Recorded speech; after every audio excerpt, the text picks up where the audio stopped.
اس کے بعد کیا کرتے ہیں بچوں کو رات بھر بچے چبوترے سیکھ رہے حکم میں اپنی زندگی برباد کر لے رہے دھوئے میں.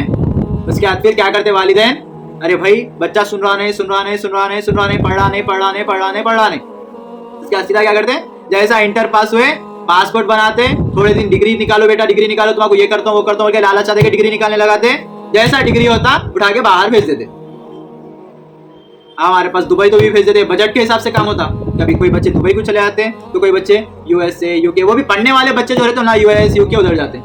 جو چبوترے سیکھنے والے رہتے 90% ملا کے جاتے دبئی عرب کنٹریز کو چلے جاتے بس لائف سیٹ. پھر یہاں پہ آتے وہ مہینہ 2 مہینہ رہتے پھوکنے کرنے میں اپنی زندگی اڑا دیتے پھر واپس چلے جاتے. ایسی اگر تعلیم ہم دنیاوی تعلیم ایسی دلائیں گے دین کی تعلیم دین کی اہمیت اگر ہم نہیں بتائیں گے ہمارے بچوں کو تو ہمارے بچے غیر قوم کی طرف جائیں گے نا. ہماری بچیاں جائیں گی نا. بچی جب آپ کی جو ہے صبح سے لے کے شام تک کسی غیر کے ساتھ رہ رہی غیر کے اسکول میں پڑھ رہی غیر کے کالج میں پڑھ رہی تو اس کو کیا